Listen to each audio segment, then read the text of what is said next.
បាទសួស្តីបងប្អូនអរគ្នាថ្ងៃនេះខ្ញុំនឹងចែកម្លែកទាក់ទងជាមួយនឹងការបកប្រែមានន័យថាជួយការងារយើងឲ្យមានភាពងាយស្រួល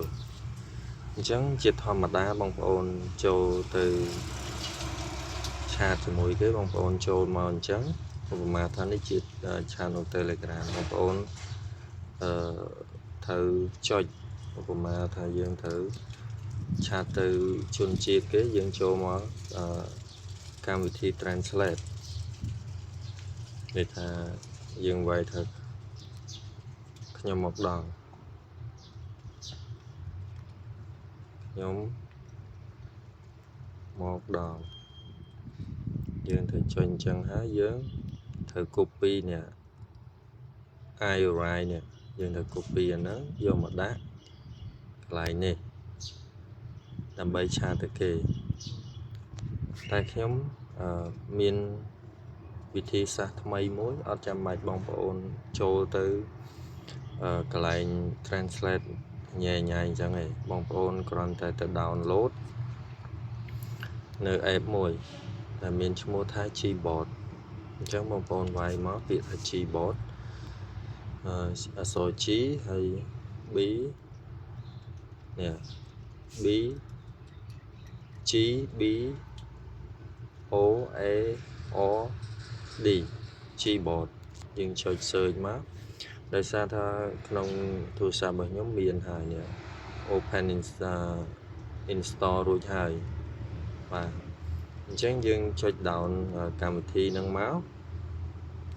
ហើយយើងចូលមកបើកវាបងប្អូនគ្រាន់តែចូលមកកន្លែង setting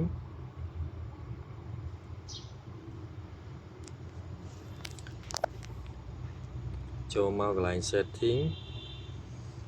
ជ្រើសរើសយកពាក្យថា system and update បាទ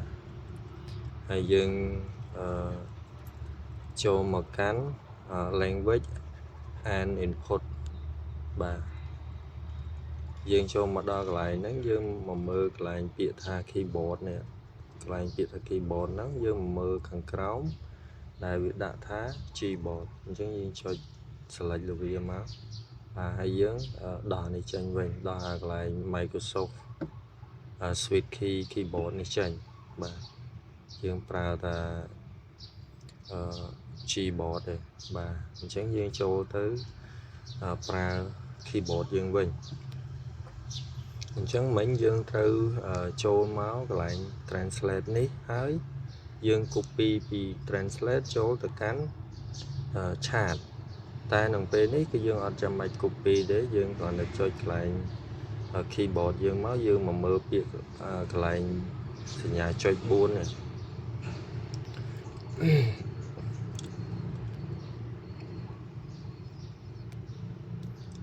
យើងចូលកន្លែងចុច4នេះមកចុច4នេះមកហើយយើងមកមើលពាក្យថា translate បាទឥឡូវយើងចង់បកប្រែពីភាសាខ្មែរទៅអង់គ្លេសអញ្ចឹងយើង switch វាមកយើងបដូរមកយើងបដូរពីខ្មែរទៅអង់គ្លេសបាទអញ្ចឹងយើងគ្រាន់តែវាយមកខ្ញុំមកដល់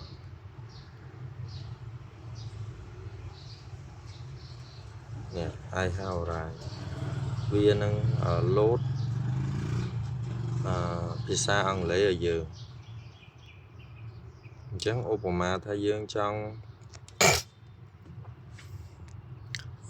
បកប្រែពីអង់គ្លេសទៅភាសាខ្មែរយើង switch មកអង់គ្លេសទៅខ្មែរវិញដូចយើងវាយពាក្យថា How are